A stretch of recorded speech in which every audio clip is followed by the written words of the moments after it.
Recording in progress. Wow. Thank you. Wow. That's new. Everybody knows it.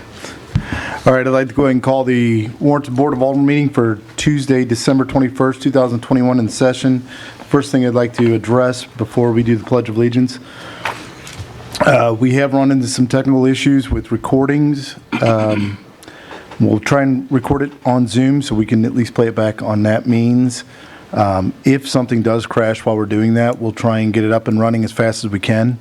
But please bear with us. So anybody who's watching from Zoom, if it goes down, we'll try and bring it back up as quickly as we can. With that being said, if you would, please rise and say the Pledge of Allegiance with us.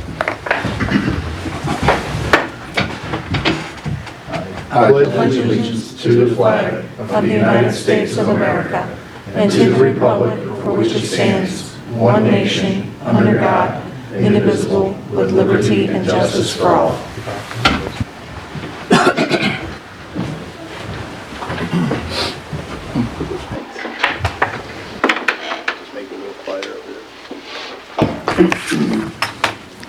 All right, first item would be the consent agenda. We have the regular meeting minutes from December 7th, 2021, and the work session minutes from December 14th, 2021 regarding capital projects. I will entertain a motion to approve the consent agenda items as submitted. So, second. Motion made by Alderman Schultz, second by Alderman Corder. Roll call vote. Alderman Deloy, Yes. Alderman Schultz, Yes. Alderman Crump is absent, Alderman Corder, Yes. Alderman Cullum is absent, Alderman Jaspering. Yes. Motion passes 4-0 with 2 absent. Next item will be public comments. Public comments, I'm going to go ahead and read them. Public comments item will be on the planning and zoning items, which will be the East Walton Living, the PUD 79, the 2.81 acres with C-store, car wash, and restaurant for Nirdash? LLC, CUP-78, the 2.81 acres with C-store, car wash, and restaurant Nirdash, LLC for SP 150, and 10.79 acres west of Highway 47, north of Warrior Avenue, SUBD-97, Forest Ridge Townhomes for CUP-77, Forest Ridge Townhomes for SP-152, and Forest Ridge Townhomes on SUBD-96. If anybody would like to come up and make comments about that, we ask that you please come forward to the podium, state your name, and we'll give you 5 minutes to speak.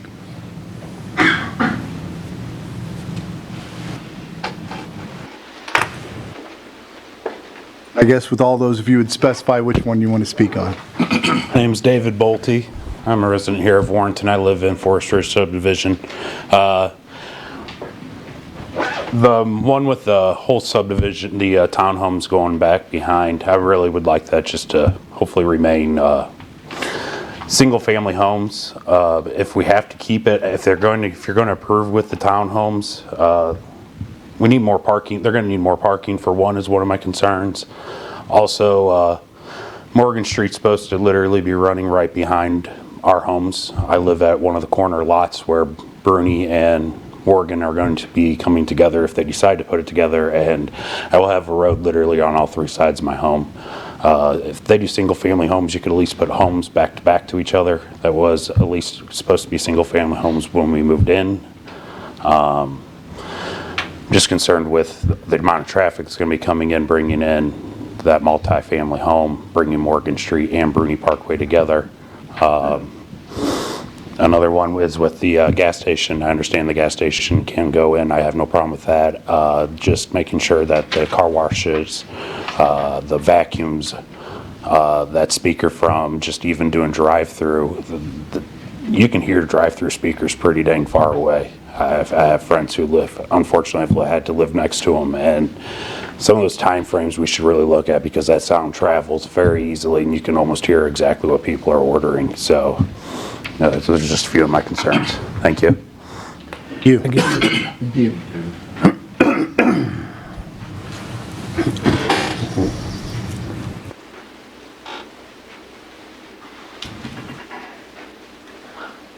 My name's Tish Veneman, and I am speaking today on The convenience store, car wash, fast food, drive-through coming in. I am the homeowner on 404 Chantilly Court in the Lake Chanteau subdivision. I've lived there with my husband for a little over 4 years.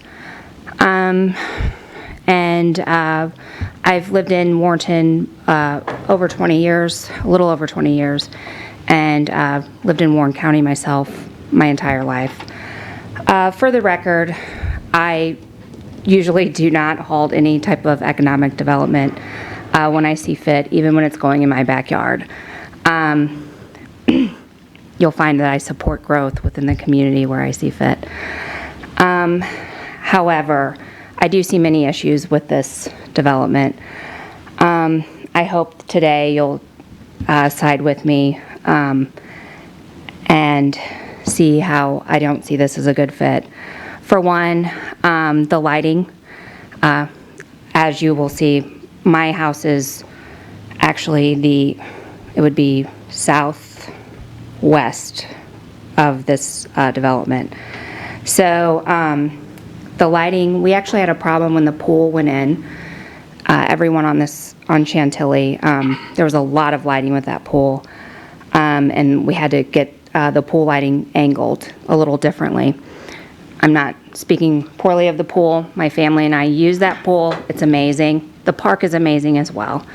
But as you can imagine, with this particular development, we're going to need additional lighting than the pool in the park requires, even with it shutting down at 11 p.m. And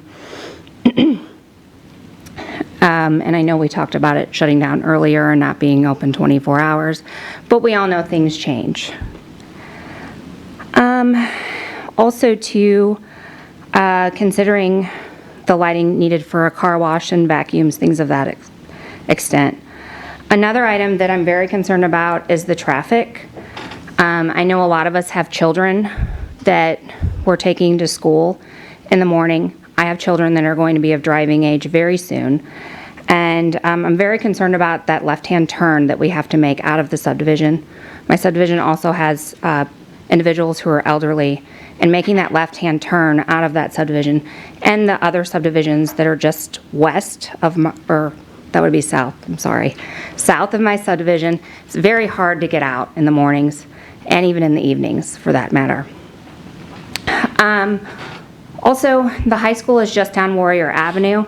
Obviously, if you're going to put fast food, we're going to have very inexperienced drivers going to fast food. That poses another concern. Regardless, even if you put a right-hand turn only, that's going to pose a problem. It's going to be unsafe. Another issue is the noise. If I asked everyone, would you like to live by a car wash, fast food, vacuum, and drive-through, I don't think anyone would be raising their hand, right? And this still is a residential area for that matter at this time. So we just put in a very nice subdivision there, as he just spoke. And I know something that lured everyone in was the park, the pool, and we should be proud of that. So I think while I know it's zoned commercial, and I knew that when I bought the home, we need to think about that, when we're choosing what goes there. Another matter is the wastewater, and I know we talked about that in the previous meeting, but what are we doing? There's a pool downstream, there's a fishing pond down just from the hill, but the wastewater from the actual car wash. Also, I know in my subdivision there's a pond as well that's used for fishing. So how are we disposing of the car wash wastewater? It's also a high traffic area, so walking is very popular in the summertime for that area for individuals visiting the pool. I know there's several daycares that walk children to the park daily. Last year during COVID, and I don't even know that it was COVID specific, but the schools lost busing within a 2.5 mile radius, and there were walkers walking to school regardless if there were sidewalks available. So if that happens again, this is going to pose a problem. And then finally, we did build that park. It's fabulous. And I think we're really selling out to this entire gas station idea. We're not taking pride in the fact that this is an amazing park, and we're selling out to putting a convenience store right there. So, you know, we can do better. This individual, from what I understand, owns the liquor store in town. That's kind of an eyesore, from my opinion. So let's do better. We have a nice park there. Let's choose an establishment that's better for that area. Thank you. Thank you.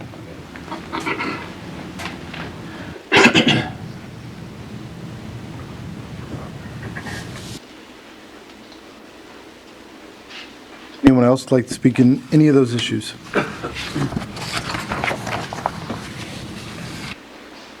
All right, thank you for your comments. Next will be Board of Alderman comments. I had just a couple things that I wanted to bring up. Just a reminder to everyone that our new trash company doesn't start until after the first of the year. Also, if you were like I am, I was a little bit surprised that my trash can was the size of Rhode Island. And so you can call them and ask for a smaller trash can or recycling. So just a couple things to kind of throw out there as a reminder. So thank you, Mayor. No problem. Yeah, I think and then just to go a little further into that, I think you're right. There's a lot of people who are putting out the Grace trash cans already, and I don't know that that'll be receptive of Meridian picking any trash up from those actual facilities. In fact, I think we can confirm they probably won't. So you'll have your trash sitting out there for at least a couple more weeks if that happens. I will say the nice thing I think that I read in the flyer that was out is this will be automated. Seems like an automated system to be able to stop by and pick up, which would be really nice. Hopefully a lot of stuff won't be falling out of the cans as much and landing on the street for us to pick up or clean up later on. So, but thank you for mentioning that, because as I drove in, I could see that there were several sitting out right now ready for trash pickup. So, any other comments? All right. There's some board and commission appointments, if I can go through them real quick. Building Board for a 2-year term, a reappointment of Rick Brigginjohn and Gary Scott and Fred Flake. For Planning and Zoning, a 4-year term for reappointment of Rich Barton and Philip Priest. And then for the Tourism Commission, a 3-year term for local businesses, a reappointment of Connie Deloy. So if you have any questions on any of those, I can try and answer them. Otherwise, I'll entertain a motion to approve the mayor's appointments to the Building Board, Planning and Zoning, and Tourism Commission.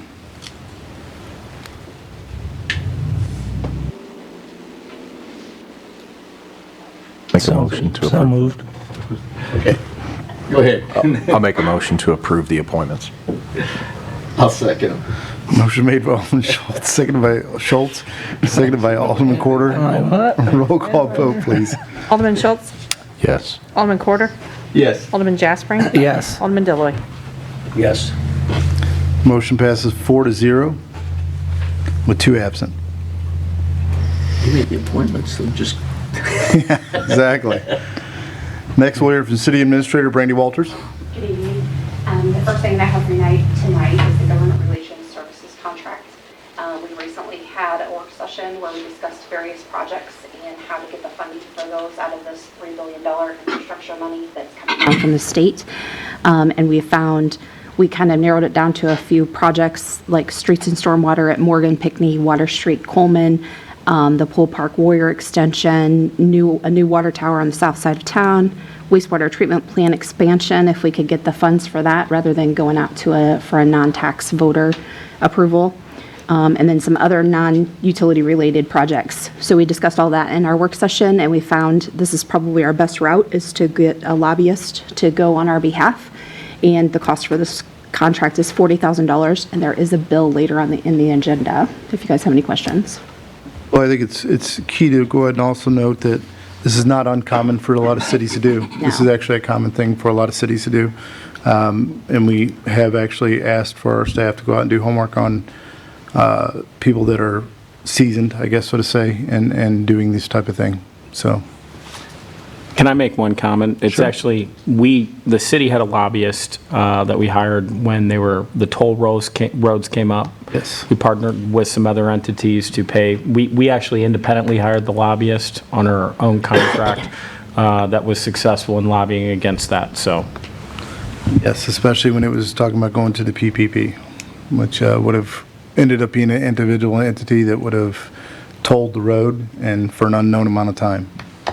The other side of that I'd like to add is that it's a way for us as an organization or a city not to have a full-time employee to specialize in this. And it sounds like a lot of money, but when you start putting a full-time employee to this, I think in the long run, we'd be far better off contracting this out.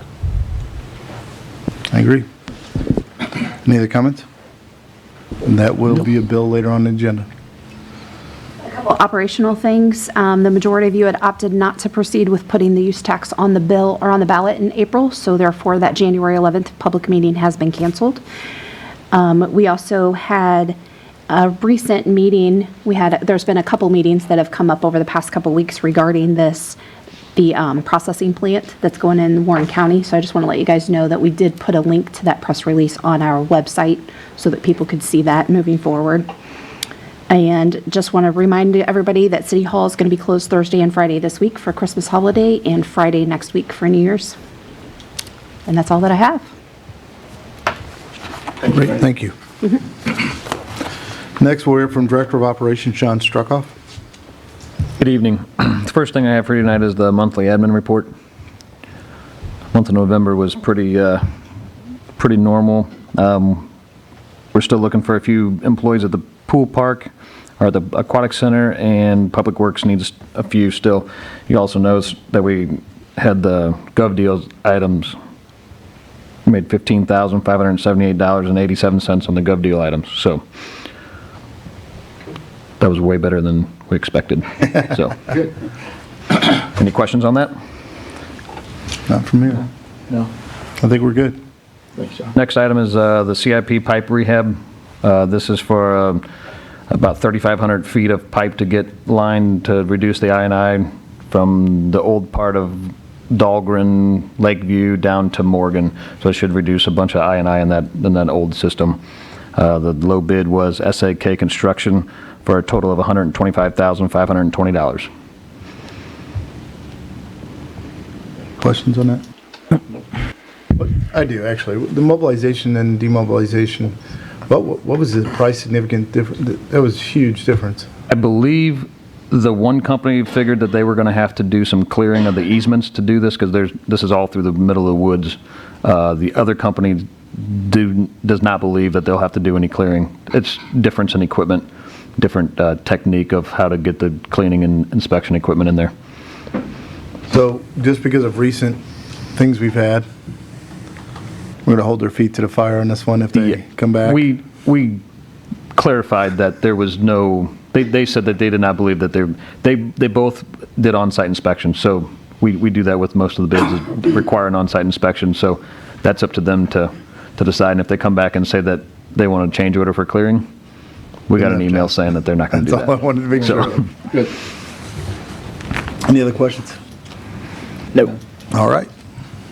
I will entertain a motion to award the CIP pipe rehabilitation bid to SAK Construction, the amount of $125,520, the low bid. So moved. Second. Motion made by Alderman Deloy, seconded by Alderman Jaspering. Roll call vote. Alderman Corder? Yes. Alderman Jaspering? Yes. Alderman Deloy, Yes. Alderman Schultz? Yes. Motion passes 4-0 with 2 absent. Next thing I have is a proposal for planning services for the Morgan Park. I attended the park board meeting last week, presented with 2 proposals. One was for just doing a skate park, and this one is for doing a conceptual drawing for the entire park to redesign and plan for the entire park.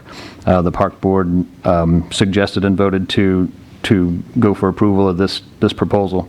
So that we're just looking for and this is a budgeted item. The total cost is $11,500. So, and I'm trying to remember that's just for the conceptual drawing, but if we wanted the 3D renderings, that would be another, Correct. That would be the additional cost there. the additional 11,000. Or 11,000?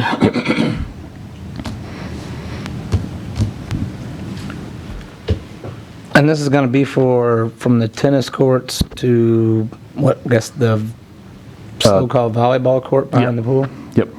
Cool. Yeah, what's considered Morgan Park now. Yeah. Your recommendation on the bill would be, because it'll be a bill later on the agenda, It will be a bill on, yes. it'll be just for the conceptual drawing, not for the 3D rendering. Unless we decide we want it as a board? No, yes? I mean, you What's can that cost? decide- You can What's up decide to you? if you want it. What staff feel about I 3D mean, versus? exactly, I just want them So- to know, so that Yeah. we're basing it, if there's some big feature with this 3D rendering, maybe there is how much something. it costs? we can do. Well, So I will- 22. I will add to this Oh. that we're kind of on a tight schedule with this.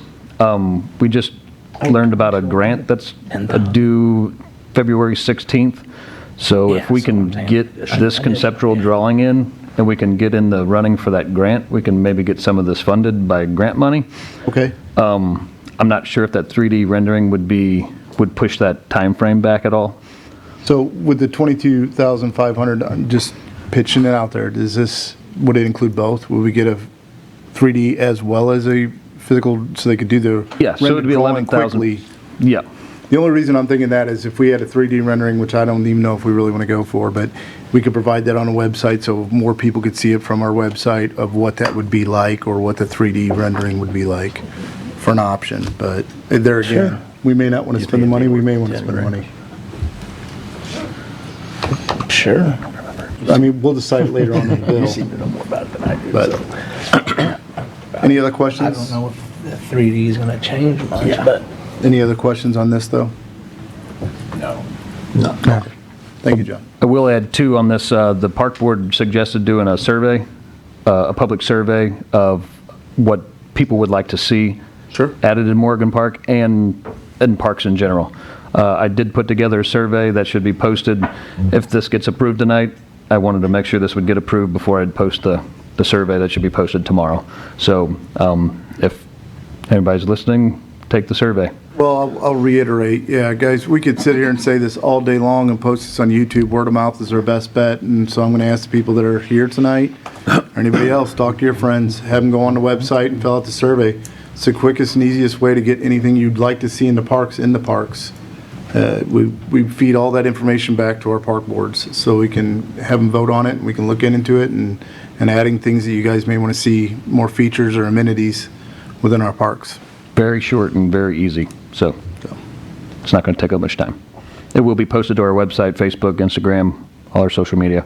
Excellent. So, Thank you. There again, that'll be a bill later on the agenda, so we have time to think in your head about whether we'd like the other one or stick with it, what it is. Next, we're from Director of Planning and Development, Tim Burks. Mayor. Tim, it's nice to have you back. Glad to be back. All right. You have a copy of my monthly report for November. A few of the highlights. We have a new Bobby G's Subs and More at the Outlet Mall. We have a Sarah Fit 365 fitness place at the Outlet Mall.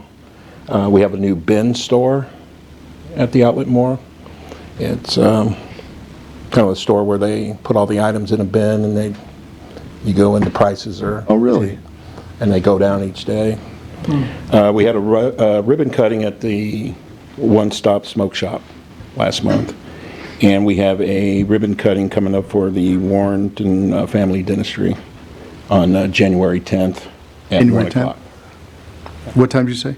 At 1 p.m. Thank you. Do you have any questions? I would say I had lunch at Bobby G's, and the sandwiches are huge. So split it with your wife. You don't have to, obviously, but that's what short, fat guys do. So. I ate there as well. I will say that I think I ordered the wrong sandwich. The bread got soggy, but I kind of like that. I'm kind of one of those weirdos that like that. So, but it was very, very good, and it was packed while I was in there. We had to kind of stand around, no tables, no other place to be. So it was really nice.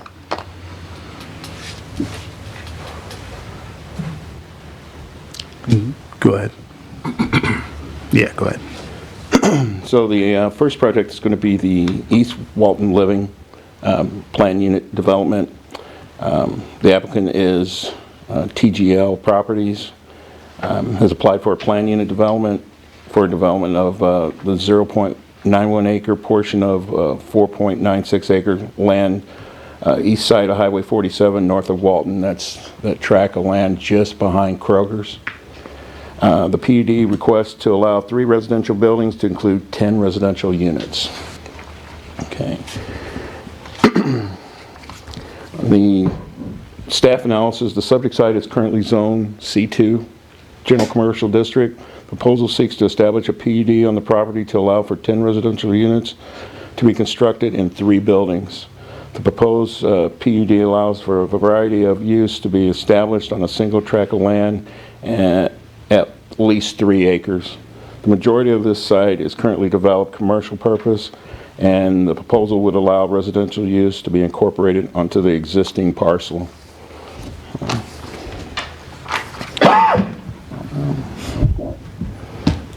For the landscaping and screening, the proposal incorporates multifamily dwelling on the rear of the existing commercial center. However, the screening is not incorporated to mitigate negative impact between the use. While the PUD process allows for a review of proposed not meeting the strict requirements of city code, screening and buffering requirements between the land use should be considered. Sufficient trees and foundation plantings are included on the plan. This was presented at the planning and zoning meeting, which resulted in a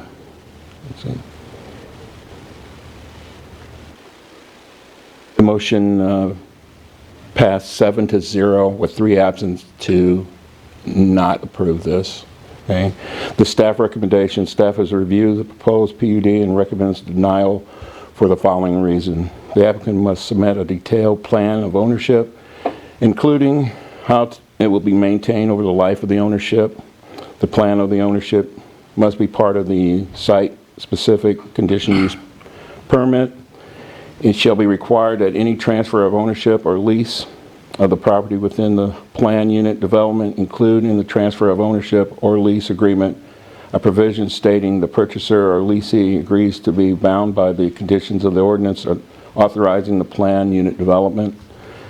Provide a set of covenants and restriction detailing the maintenance and transfer of ownership disclosures. The proposed inclusion of the resident use onto the commercial property is not well integrated and conflicts with between the land use are anticipated. The residential portion of the property would directly butt up to the rear of the existing strip mall there, Kroger's is. No mitigating features have been included to reduce or eliminate these concerns. The proposed PUD does not meet the intent of the PUD standards set forth in the city code. The proposed PUD is not consistent with the City of Warrenton's comprehensive plan, and additional fire hydrants required to comply with the fire requirements. The engineer is Bart Corman's here, can answer any questions. Do you have any questions for me? No.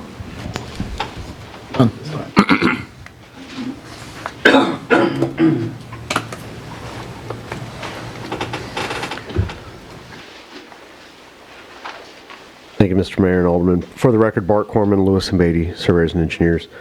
After the planning and zoning meeting and their vote with the staff recommendation for denial, client has asked for that to be tabled till a later date. So prefer not to have any votes on that one tonight. But I'll answer any questions anybody does have on it. So, okay, thank you. Melody, would you need a motion to go ahead and table that from the board since it is on the agenda? Table or send it back to the P and Z? Well, I think it would be premature on this one to send it back to planning and zoning. I mean, my question would be, Bart, how long are you asking it be tabled for? Because they have to, it's actually either postponed indefinitely, which means it's gone off agendas, or postponed to a date certain. So are you wanting to go out a month, or are you wanting to go out 2 months? Let's go at least a month. I haven't had a conversation with my client on what changes we can do yet, so maybe 2 months is fine.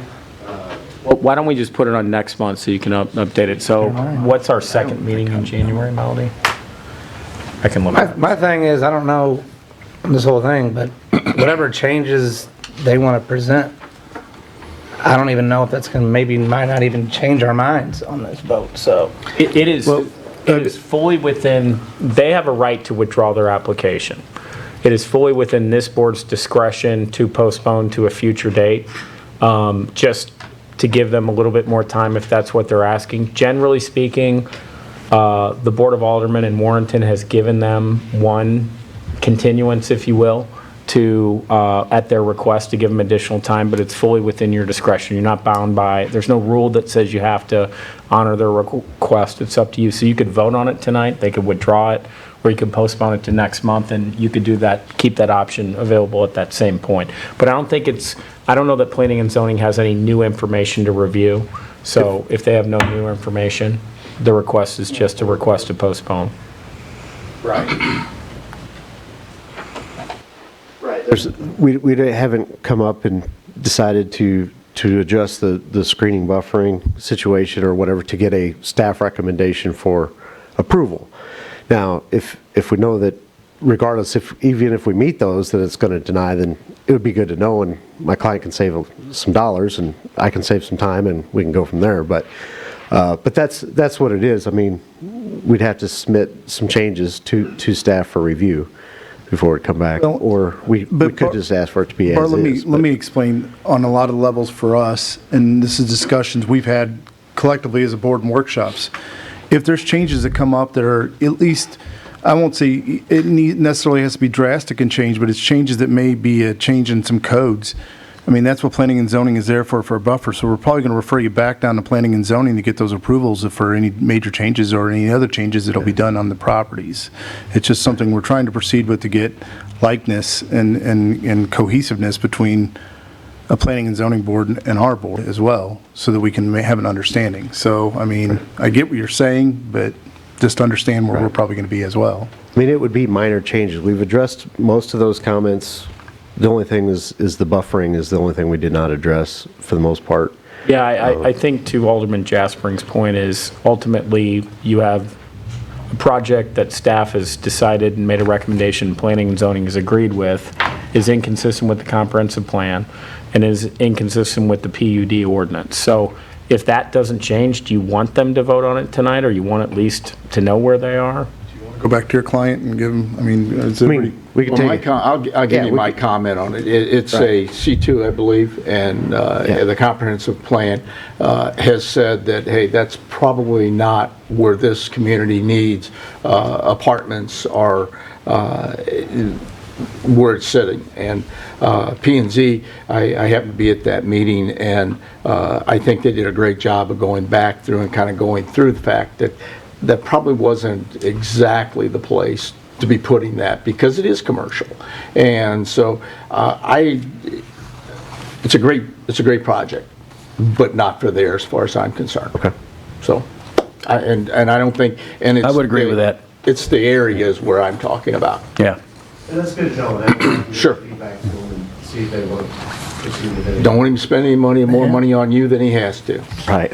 I appreciate that. All right. So Bart, is your request to postpone this to the second meeting in January? Yeah, that would be my official request at this time. Before that. Yep. Yes. But since we never encountered that, for the board's perspective, if they want to withdraw within that time or do anything else, they can do that as well and present it to staff, correct? Generally, we've always allowed them to withdraw the petition. Sure, that's fine. By him presenting to his people. Appreciate your time.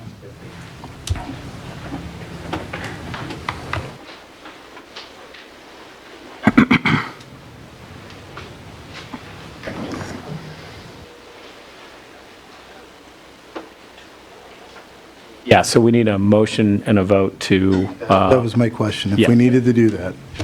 Okay, I'll entertain a motion to table the East Walton Living PUD-79 to the second meeting in January. So moved. Second.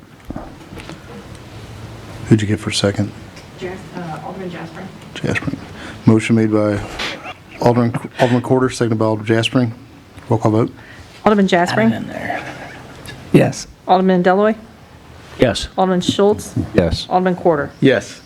Motion passes 4-0 with one absent. This side's gonna lead tonight. Or two absent, I'm sorry. My apologies. All right. Go ahead, Tim. The next project is the Forest Ridge Townhomes preliminary plat. No, it's the CUP, CUP 78. Conditional use. 2.81 acres. For the Cecil. Yes.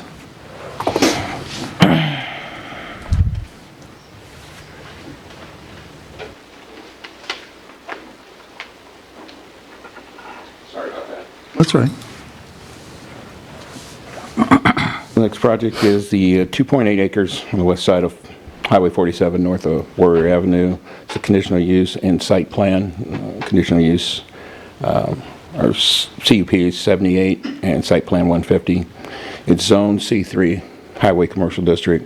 The applicant is Neardash LLC, has applied for a conditional use permit and a site approval for a 2.8 acre area of land on the west side of Highway 47 north of Warrior Avenue. The conditional use is request to allow a gas station, convenience store, restaurant, and car wash. The C3 district defines the drive-through restaurant and car wash as a conditional use. In Appendix A of the zoning code, this request has been submitted in conjunction with the preliminary plat to subdivide the existing tract into 3 smaller parcels to conditional use. Site plan is proposed for a 2.8 acres on the southeast portion of the site.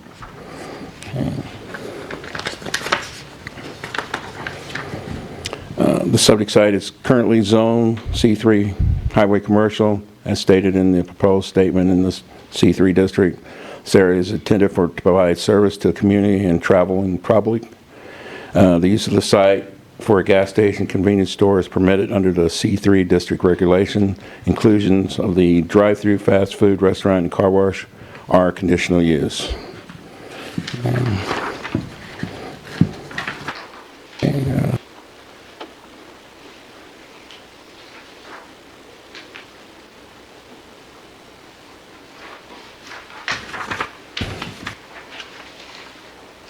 Okay, the site plan analysis.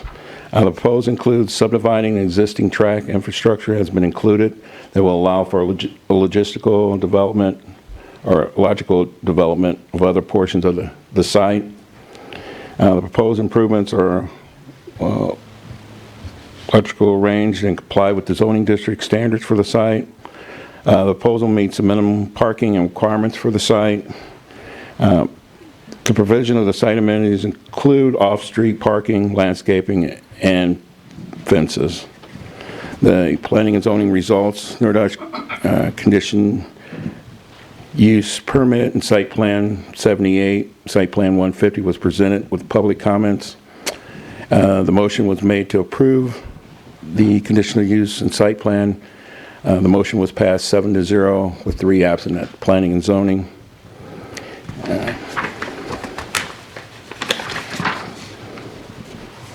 Staff has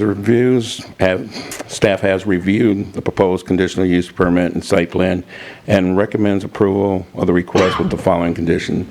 Provide a stormwater management plan prior to the land disturbance, verifying compliance with the city regulations.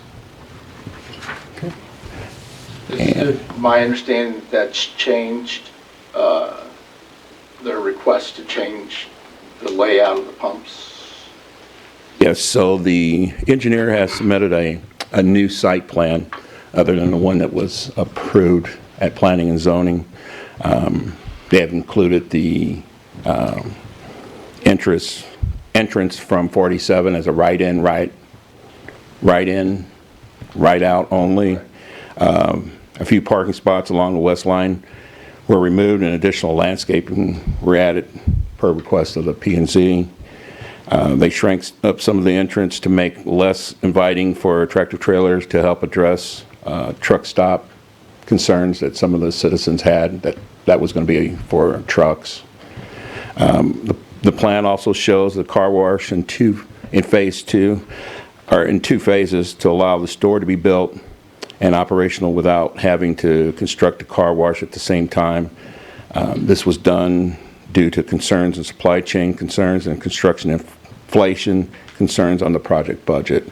The canopy was extended back out to include 5 islands. And it also notes there are single islands, not typically double islands at most C-stores in the town. So staff is recommending that this goes back to P&Z for review, since the new site plan that was submitted is different. What's changed?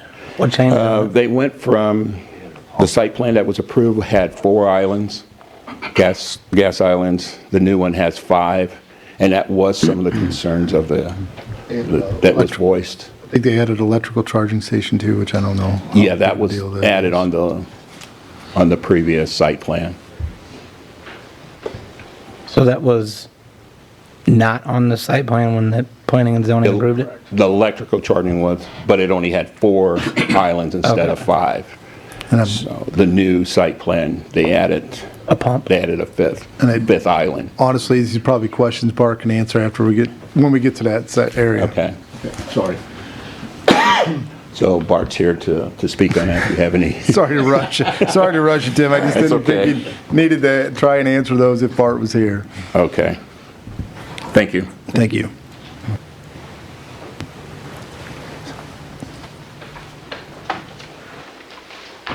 Yeah, for the record, Bart Corman, Lewis and Beatty. On behalf of Nerdosh, to clarify, so the first submittal site plan was 5 pumps.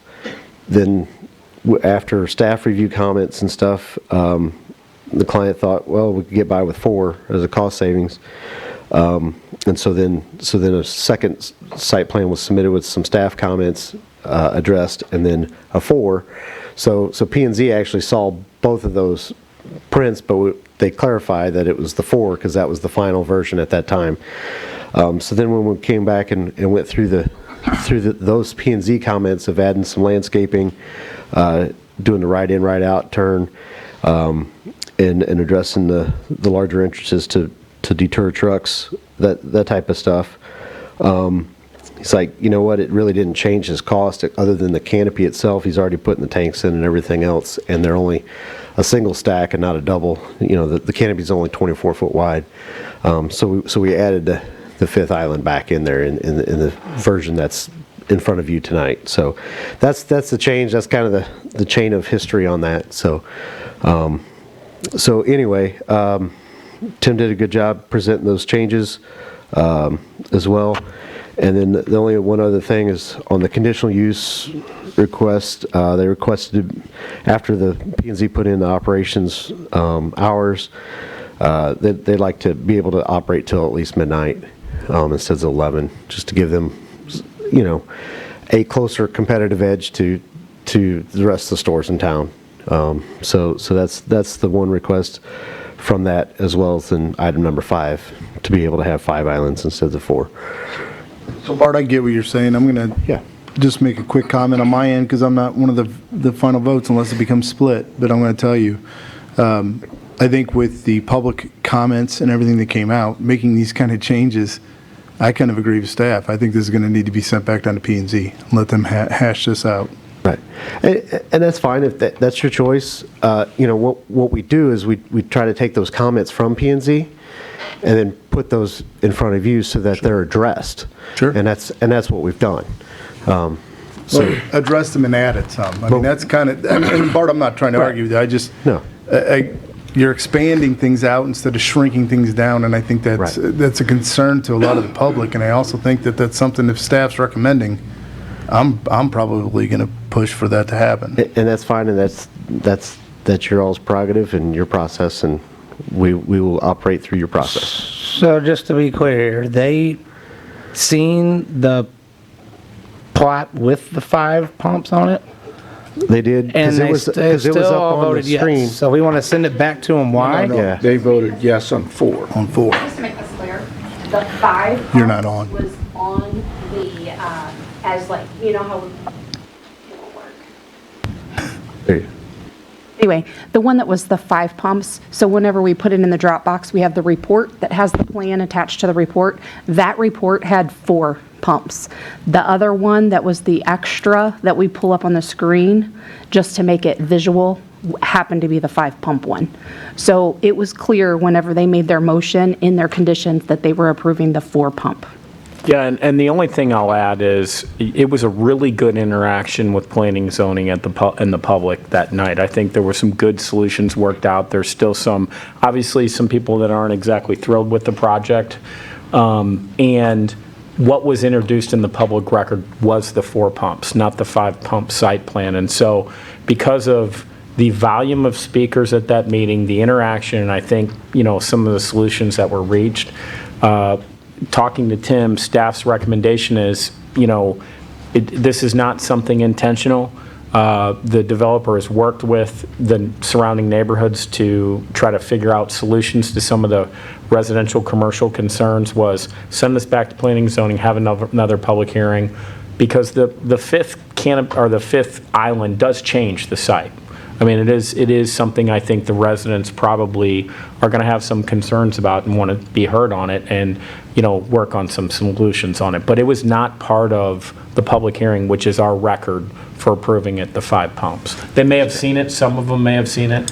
There was a lot of information we got pretty late in the game, amendments to some of the stuff that we tried to get out as quickly as possible. But my comment, I guess I just don't see adding another pump is just going to change their mind drastically and tell them to say no, is my point. well, I look at it as planning and zoning agreed to the 4 pumps. And if we don't send you back to planning and zoning, somebody's going to come in here some other time with 6 pumps instead of 4 and say, well, Bart's crew did it. So, I think to stay fair with everyone, I agree with the mayor that we definitely need to send this back to P&Z and you guys go through. There was plenty of public comment. You guys had very good answers for everything that was there, and I think it worked out very well. I don't think you're going to have a problem with it, and it'll be back here. That's not an issue. One thing I will ask is on your lighting. The young lady had said something about lighting. Is there any chance of looking at a lighting fixtures that go straight down instead of out? Sure. Yeah, no, we could do that. The lighting plan would be through the construction plans, but if it does go back to P&Z, we'll have some time. I can probably have a lighting plan put together for I that as understand well where and she's address coming that. from.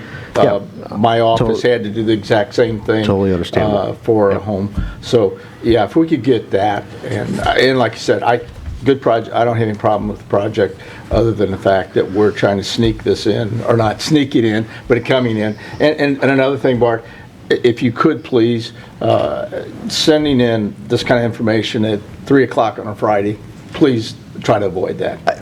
I try to. It's just I realize it. I got to get this. I got to get the reports officially. I got to get the reports officially from P&Z how it was typed up so that my client can read that to know exactly what was typed up, because we can think and hear what we heard, but until we see it typed up, and then I got to take that, get it to my client, have them make some decisions so we can move forward. So And then my staff has to. And then your staff has to rush so and do it all too. And flows so- downhill, and Appreciate it. I'm trying to protect those guys from getting abused on a Friday afternoon. I know I don't absolutely. want to do it at 3 o'clock on a Friday afternoon, Yeah. and I believe we get our information sent out to us on a Friday to have an opportunity to look at it. So I appreciate it to anyone, not just you, that those things come in earlier.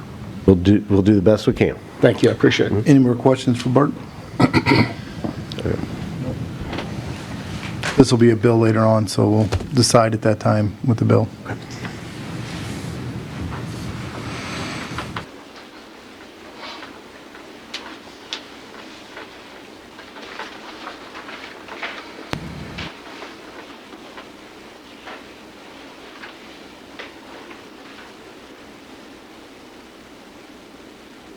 Go ahead. The next project is the Near Dutch LLC preliminary plat. This goes along with the site plan and conditional use we just talked about. It's 10.79 acres on the west side of Highway 47, north of Warrior. Zone C3 commercial. Near Dutch has submitted an application for a preliminary plat for approval for a 10.79 acre area of land on the west side of Highway 47, north of Warrior Avenue. The preliminary plat is a request to subdivide the parcel into 3 tracts, each complying with the zoning and subdivision requirements of the Warrenton City Code. Okay. The future land use plan designates the subject site as a mixed use. The site is currently undeveloped. The mixed use designate and promotes the traditional design of commercial and residential use. As proposed, the applicant would construct a gas station with a convenience store, drive-through restaurant, and car wash, all commercial use that are consistent with the plan, comprehensive plan. Staff analysis, staff would note the following features on the proposed preliminary plat.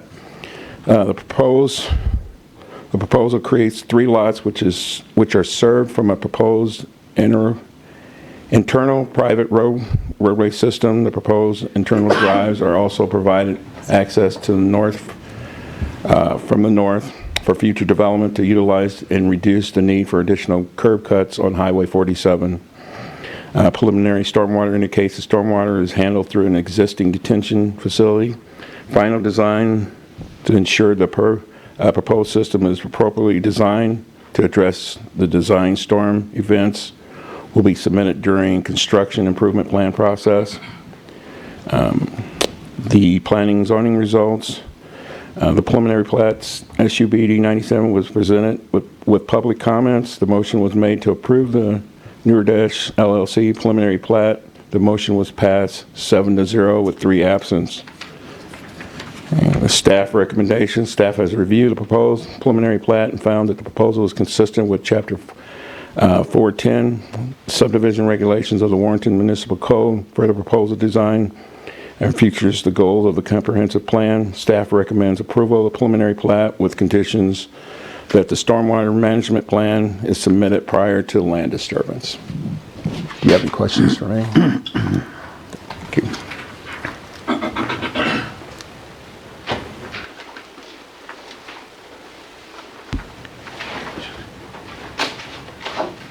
For the record, Bart Corman, Lewis and Beatty, Tim did a pretty good job. This is pretty simple. It's basically to take the large tract, cut out the lot for the C-store, and have 2 other commercial lots. We've created some interconnectivity possibilities for the undeveloped tract to the north, so that you can have some traffic interconnect instead of always having to get on Highway 47 for that, if that ever develops. And I'll take any questions anybody may have. Could you just kind of expand on there was a question about the car wash, the wastewater. Could you just kind of expand on that to maybe help the public? Yeah, no, good. I remember that comment, but I forgot to address it. So on the car wash, what we have to do for the city of Warrenton is we have to do a oil grease separator, basically like a big septic tank, after it leaves the car wash before it goes into the city sewer. So what that does is that allows that grit to settle and the grease and oil to float, so that you get cleaner water through the sewer than that stuff that works on your treatment plants. So it'll be city water, goes through the car wash, goes through that, and then goes into the sanitary sewer, not into the stormwater. It would actually go into sanitary sewer. Thank you. Any other questions? That'll be a bill later on the agenda as well.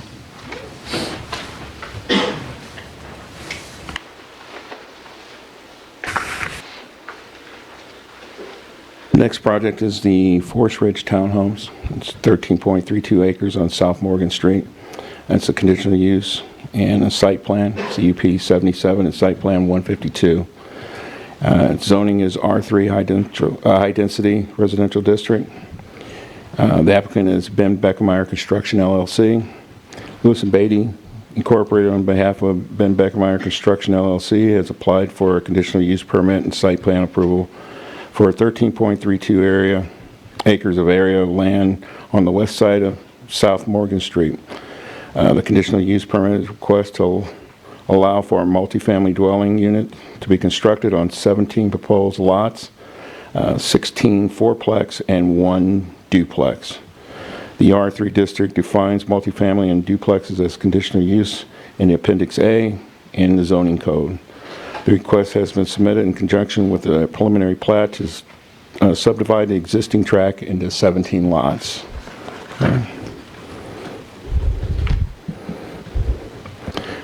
The zoning staff analysis.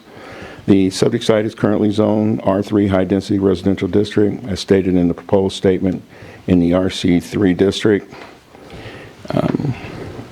The subject site is designated as a single-family residence in a comprehensive plan, and the plan states a single-family residence is a typically residential subdivision consisting of a single-family detached home on a developed lot.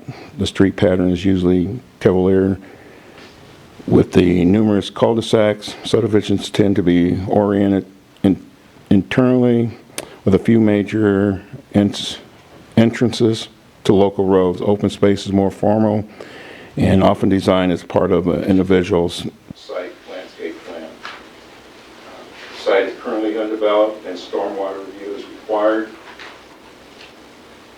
The request for residential development is not anticipated to result in sound levels differing from adjacent developments. The two connections to the public streets are proposed by extending Rooney Parkway and South Morgan Street to the subject site.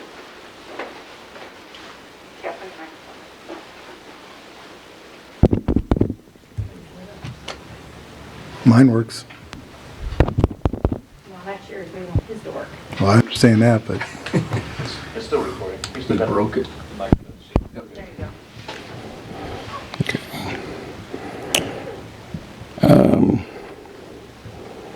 See where I was at. Glare of the stationary or vehicle lights from the conditional use will not be adversely affected. And the character of the neighborhood, and if such, lighting will be visible from a residential district. Measures should be shield or directed light to mitigate glare on the proposed. No negative impacts are anticipated.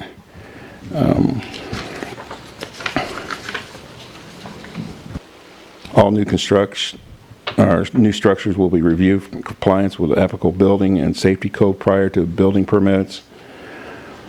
And the conditional use otherwise complies with all applicable regulations of this chapter. The proposal will comply with all applicable regulations. This was presented in the planning and zoning. The planning and zoning results of Forest Ridge Town conditional use and site plan was presented with public comments. The preliminary plat failed 0 to 7 with 3 absence.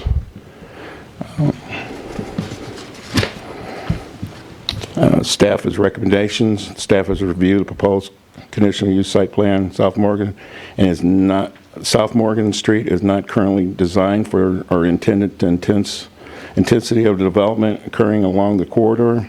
There are no capital improvements currently planned for this segment by the city, which will result in continued degradation of the service. As such, the conditional use criteria number 5 has not been met, and staff recommends denial and requests unless a plan for improvement to South Morgan Street is programmed. So we just had approval of the Park Hills subdivision just north of this site. And that was one of the big concerns, was all the traffic on Morgan Street, that it wasn't up to standards to handle the traffic from that subdivision. And in the beginning, when we presented that project, they were going to build 10 homes on the other side of the creek. Morgan Street would have been used, and then it ended up opening up to all 3 sites. But the staff feels that Morgan Street at this time cannot handle that additional traffic, along with the 100 homes that are going to be built at the Park Hills project. So this is not part of the Park Hills? This is not. This is south of that project on Morgan Street if you keep going south. So, any other questions for me? Well, I guess I'll ask Bart if he comes up. Never mind. Okay. Thanks.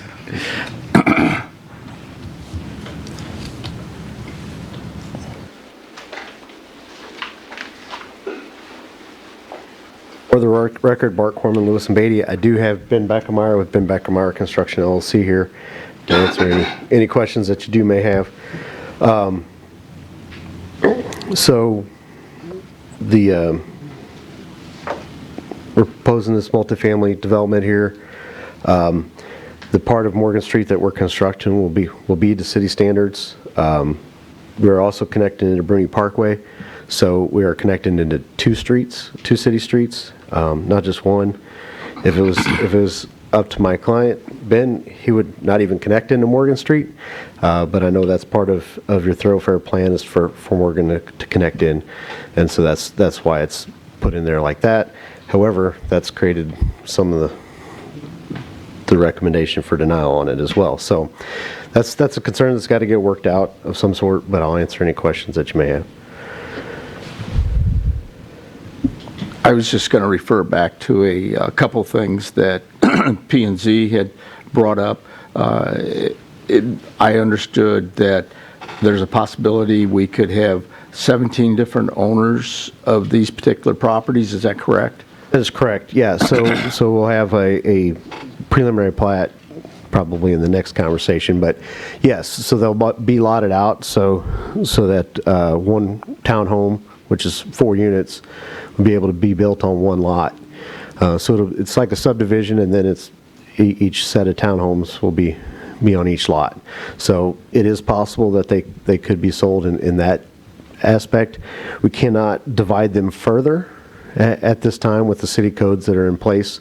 So a lot of other places in town that had previous developed years ago, we could divide each unit and sell those, and actually, the owner can, the tenant or resident could actually own their building, part of their building. But in this case, because the way the code's set up for moving forward, we can't do that.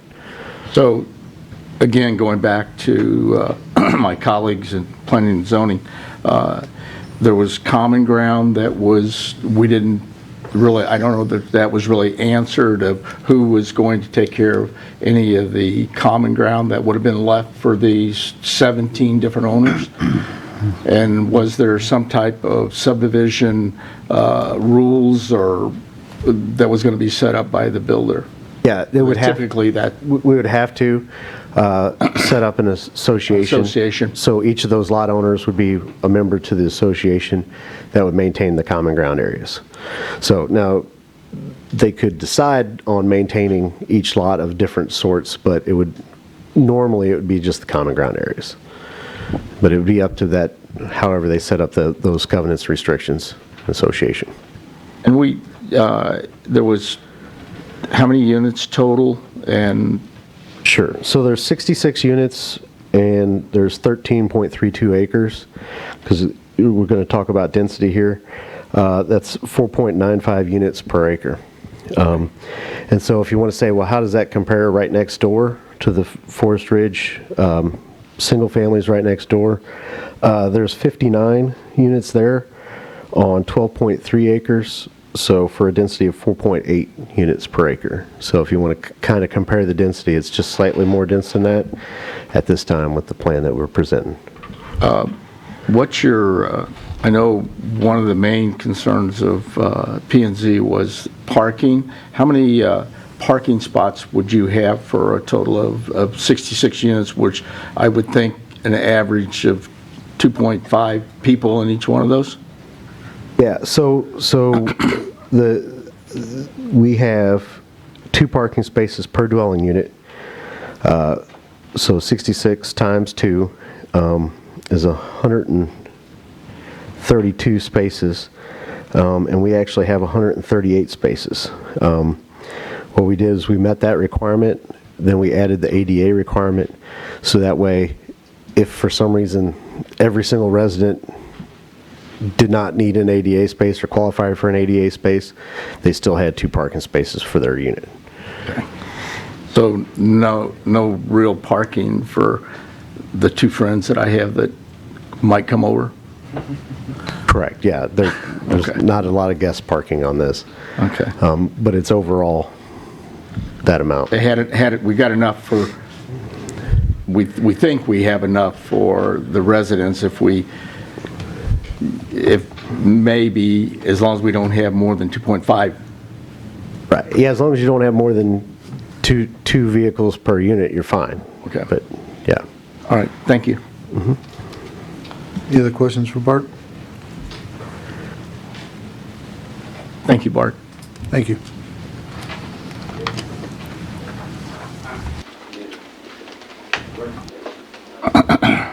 So with that,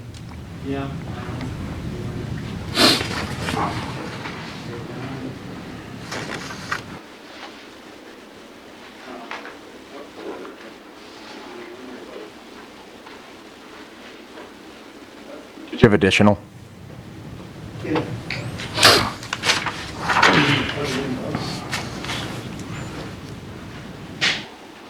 We recognize the recommendations not to approve it. Would like it to be approved.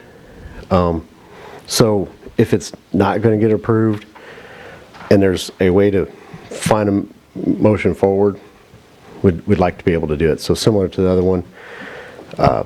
So if it sounds like it's going to get denied, then maybe we could table it and try to come up with something. Well, I think what you're asking is a little hard for us. I get what you're saying, and I appreciate it, and we'll try and give you an indication as from each one that wants to speak. But, right. I mean, it's tell you whether it's going to get approved or not. I mean, that's up to each individual when we vote. Right, we understand that. Well, and just my comments in general, I feel obligated to our P&Z. I mean, if these gentlemen, ladies and gentlemen, take the time and effort and go through these, I'm going to have a really hard time not backing them on things. I look through some of these opportunities that the city has of building, and if it's outrageously wrong, I will, go against P&Z. But I think we all need to understand that board is there to get in the weeds on these opportunities and make sure that what they send us is something that's worthwhile taking forward and voting yes on. So I think what I'm coming from as an alderman is, and for my ward and for this community is, hey, we have boards here for certain reasons, and I hope we listen to what their requests were. So giving you an answer on what way I'll vote later on, I can't give you that until I get there, but understand where I'm coming from as one of the aldermen here in town. Anybody else like to comment? I'd like to see probably single-family homes going there instead of the multi-family homes, personally. Well, and I believe that's our long-range plan is single-unit homes in there. Is that correct? I believe that's, Tim, I think. That is zone R3, so single family at this time Okay. is not allowed there. It's for multifamily And I think one of the things that's important for planning and zoning is we have to consider the project that's in front of us. And I don't know if Tim went into it in detail, but there's a criteria that says, here are the 13 things that need to be met, you know, for this project to be approved, because quite honestly, it is conditionally approved in this area. But these other development and conditions have to be lined up. So I think from a perspective of, do we need to relook at the comprehensive plan and the zoning code here to encourage single-family residential instead of what was recently taken out? We can absolutely do that and direct that, but we can't say to the developer, we want you to do this instead of that. We have to consider the project that's in front of us. Now, we got similar feedback from planning and zoning. I know Tim's already taken a look at some of these R3 changes to make sure that they're consistent and what is the collateral effect from those changes. But we can't consider, or the board can't consider what we'd like to go there. We got to consider the project in front of us. And I think from a, you know, I want to take you guys back to Park Hill. When Park Hill was brought in front of us, city staff was so concerned about Morgan Street that we recommended only allowing 10 homes to be built out of the 100 homes until the other streets are opened up to connect in different ways. That was our concern then. The board, after a lot of discussion and consideration, you know, approved the 100 homes and working with Clifton Wolf and whatnot. But Morgan Street is problematic. I mean, even Mr. Beckermeyer recognized at one of our prior meetings that it's subpar, substandard. It needs to be brought up. It's not wide enough. Doesn't have the base. We have to have a plan for Morgan Street because that's clearly where development's going right now. And that's something else that Tim's been working on as well. But at this time, to meet the criteria that there's adequate road, when you have 100 units addressed, when staff recommended looking at the traffic patterns, 10 units, 100 units already approved, which was Mr. Beckermeyer's project, and then you have 64 additional residential units approved. When staff feels 10 is the maximum Morgan Street can handle, there's a really big concern about approving any conditional use permit with that road in the condition it is.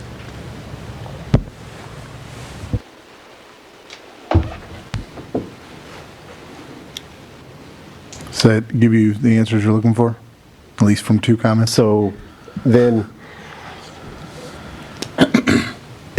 I'm assuming, because if I remember right, the city is looking at Morgan Street and doing a study on it of some sort. What kind of timeline is that? 6 months? A year? I mean, City, can you help us get a couple $1 million of the Sure, $3 billion yeah. infrastructure money? No problem, yeah, sure. Use your former state General Assembly connections. I don't know. I mean, that's something that's going to have to be discussed with some of these other projects. I know there's been a lot of meetings. I'm not comfortable. I mean, we took a roadway plan, a section roadway plan to begin that process to planning and zoning. You were there and they rejected it. So I think that has to be revisited, a section plan to know where the city planning and zoning sees the roads going, probably working with the board and then figuring out a funding source to improve Morgan.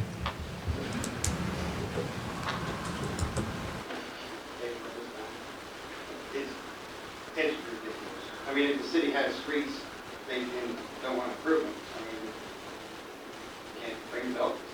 You know, you could improve them, Mr. Beckermeyer, if you want to. You do your job too. Yeah, I am doing my job. Well, All right, we're getting argumentative. Yeah, the deal is, I mean, I got 2, I don't know if the other 2 aldermen would like to make comments on it or not. They obviously don't work to you. You know, well, if you send it back to P&Z, you table it, whatever. I mean, it's your decision anyway. It would probably be best for this development if Morgan Street had a plan, so that way we could phase this or do whatever. I thought we had a plan for Morgan, though.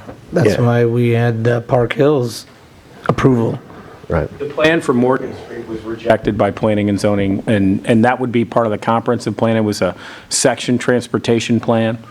That was actually the first thing before that project came in, and they disagreed with how the roadway would map out. So that was presented, was rejected by planning and zoning as not the ideal plan. I mean, I think with Park Hill being approved, I think it's prime time to look at that, to adopt it, to say, where do we want the roads to go? Where do we want them to be located?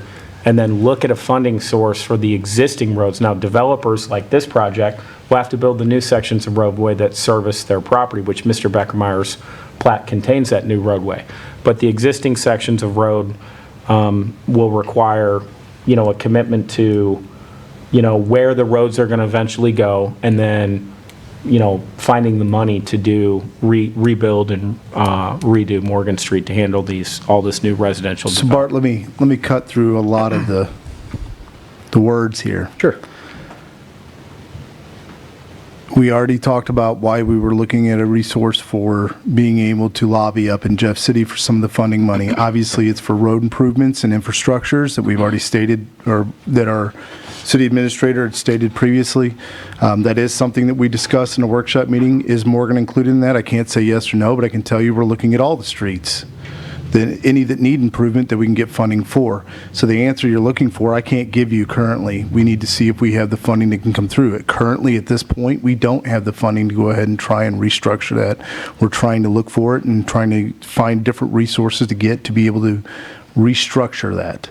So I'm not going to be able to give you the answer you're probably looking for, but that's a better insight as to what we're trying to move towards. So if you're wanting to table it to see what the results could be out of that, that'd be up to you and your client. Okay, thank you. I don't think we got a clear, Bart, I don't think I got a clear answer. Is that something you're wanting to look at? Yes, it would be great to be Thank tabled you. until Morgan Street has an issue. Well, Resolution. I would recommend you just go ahead and take it up on the agenda now. Sorry, I would recommend you go ahead and take it up on the agenda now if you want to postpone it, and maybe put it on the same January 18th date as his other project, and he'll give us any updates or information at least a week prior, so we can get that in the packet and provide an update at that time. Go ahead, Tim. And the last Wait a minute. project? Is this going to be included in the SUBD for the townhome? Yes, it is. It would probably make sense to do them all as a package, because you wouldn't, if you're not going to approve the site plan and the conditional use permit, you don't want to approve the subdivision plat. Okay. Yeah. So let's go ahead and go with the you're about ready to describe the the SUBD, The right? preliminary plat for... Yeah, the SUBD-96. Okay, go ahead. Okay. So this is subject, is the Forest Ridge Townhomes, 13.32 acres, South Morgan.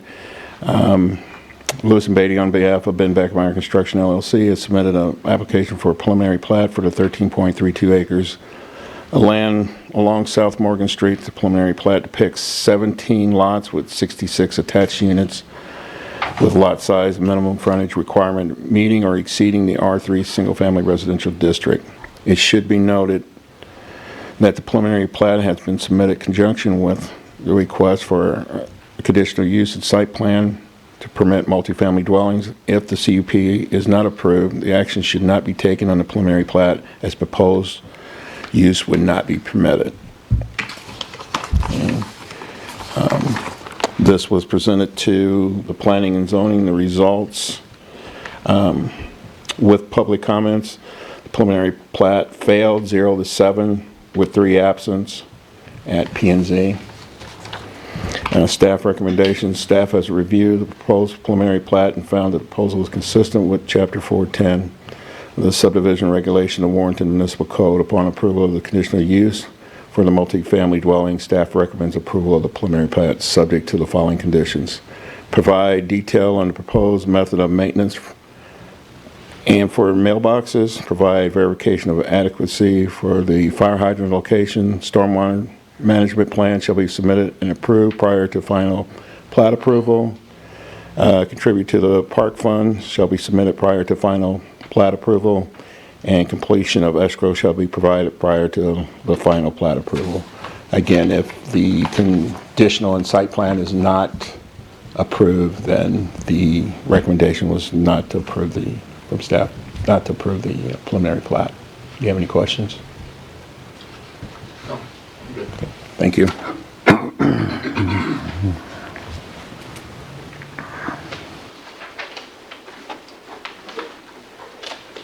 For the record, Bart Cornelius Beatty. It's a preliminary plat. It's pretty much the site plan is the bigger thing of this, but this is the preliminary plat that's presented to be able to divide the lots and the configuration that it is. Answer any more questions if anybody has any more. All right. Thank you, Bart.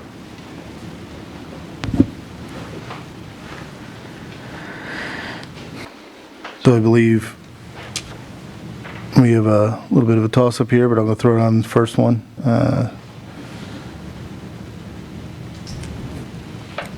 Counselor, you said to go ahead and take it up at this point. What was your Can you reasoning pull up the behind that? agenda real quick again, Melody?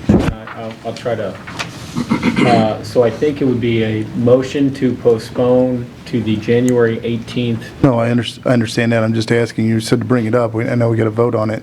Yeah, but- just F, G, and H agenda items. All right. Sorry. Here. So I'll entertain a motion to go ahead and table the CUP-77, SP-152, and SUBD-96 to the January 18th for review. So moved. Second. Motion made by Alderman Corder, second by Alderman Schultz. Roll call vote. Alderman Deloy, Yes. Alderman Schultz, Yes. Alderman Quarter, Yes. Alderman Jaspering. Yes. Motion passes 4-0 with 2 absent. Anything else, Tim? Anything else? No, that's it, sir. You're off the hook. Good. Next, we'll hear from Building Commissioner Mike Cross. Good evening, Mayor and Board. You have my monthly report. Got a few highlights for this month. The first completed building over on Creekside now is fully occupied. So we only have about 8 more buildings to go, and we're on a roll, but that first one filled up within a week. I even saw they had Christmas lights up.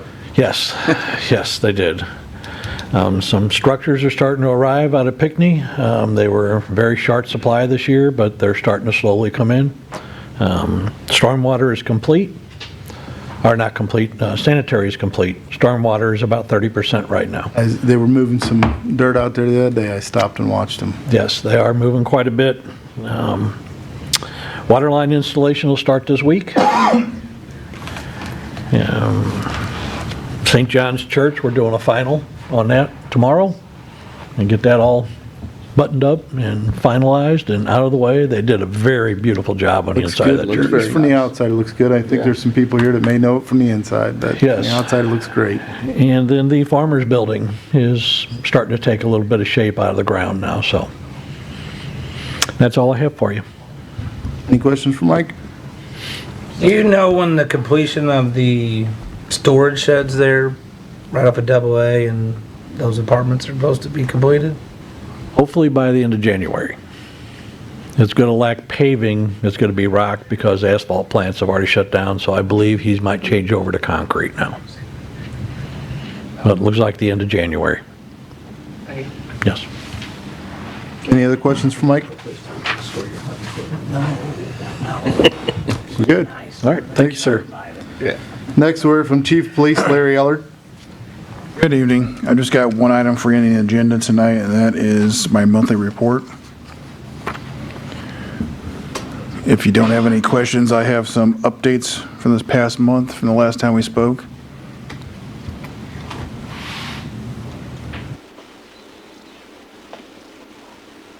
Any questions for Chief? No. So the last time we spoke, the topic was raised about restarting the Citizens Police Academy. Yes. A lot of work in this past month has been done, and we're proud to announce that on May 4th of 2022, Citizens Police Academy will start again. We've already got instructors lined up for constitutional and statutory law, patrol operations, firearms, traffic law, DWIs, criminal investigations, and field training. So in speaking with Brandy, and especially now since we have this facility available, we think no matter what the COVID situation is, we can get it done safely. We have enough room to social distance up here, and we're going to limit the class size to 20. And it's going to be first come, first serve. If anyone's interested, all they have to do is come down to the police station during business hours and grab the application, or I believe it's going to be also posted on our website. Write that down and try and pass the word. And it's going to be, forgot to add, it's going to be Wednesday evenings, and the range day is going to be on a Saturday. Wednesday evenings, range days on Saturday. All right. Excellent. Thank you for moving quickly on that. Got it. That's all I have. Any questions for Chief Elder? Done. Excellent, thank you.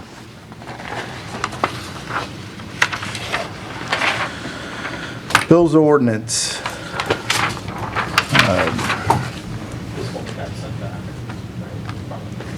Yeah, but since there are bills on here, do we need to take each bill? They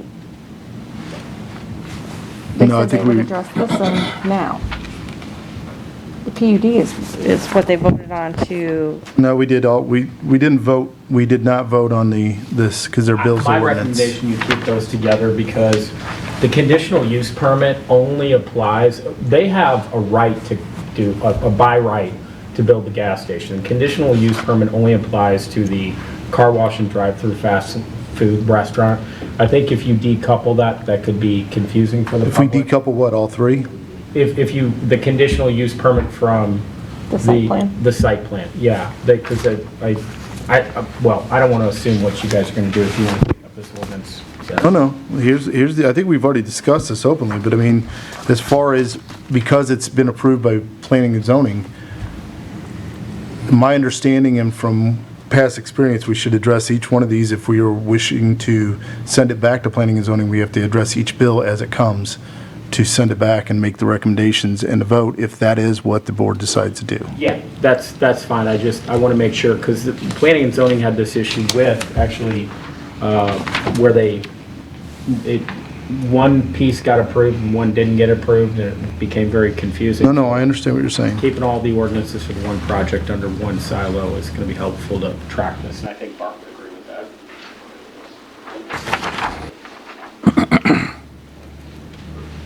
We're fine keeping it all together.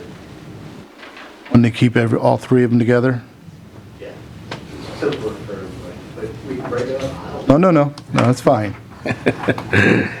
So, based on some statements, I know not all aldermen may agree, but we'll get the feel of it from one vote on it. Keeping all three tracks together, bill number 79-21, 80-21,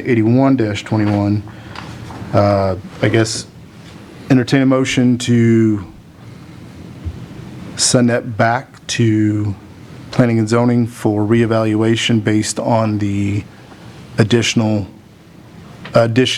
requested by the owners of the property. So moved. Second.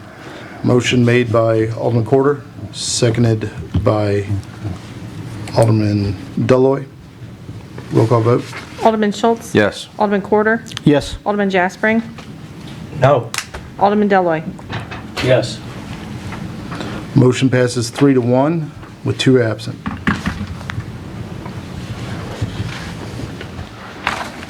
Is that, anybody see outside of that parameter that it's not correct? No, I think it's perfectly fine. That being said, we will move on to bill number 82-21. I'll entertain a motion for the first reading of bill number 82-21. So moved. Second. Just go ahead. Good. Jaspering. Motion made by Alderman Deloy, seconded by Alderman Jaspering. An ordinance authorizing the mayor to execute an agreement for planning services with Wise Design Group for the conceptual site plan for Morgan Park. I'll entertain a motion for the second reading of bill number 82-21. So moved. Second. Motion made by Alderman Corder, seconded by Alderman Jaspering. An ordinance authorizing the mayor to execute an agreement for planning services with Wise Design Group for the conceptual site plan for Morgan Park. Roll call vote. Alderman Quarter? Yes. Alderman Jaspering? Yes. Alderman Deloy, Yes. Alderman Schultz? Yes. Bill passes 4-0 with 2 absent. I'll entertain a motion for the first reading of Bill number 83-21. So moved. Second. Motion made by Alderman Deloy, seconded by Alderman Schultz. An ordinance authorizing the mayor to execute an agreement for governmental relations services with Gamble and Schlummeyer Ltd. Slime. Who? Schlemeyer. I'll entertain a motion for the second reading of Bill number 83-21. So moved. Second. Motion made by Alderman Quarter, seconded by Alderman Schultz. An ordinance authorizing the mayor to execute an agreement for governmental relations services with Gamble and Schlemeyer Ltd. Roll call vote. Alderman Jaspering? Yes. Alderman Deloy, Yes. Alderman Schultz? Yes. Alderman Quarter? Yes. Bill passes 4-0 with 2 absent. I will entertain a motion to bring the meeting to adjournment. So moved. Second. Motion made by Alderman Schultz, seconded by Alderman Jaspering. All those in favor? Okay, all those in favor, say aye. Aye. All those opposed, say nay. We are adjourned.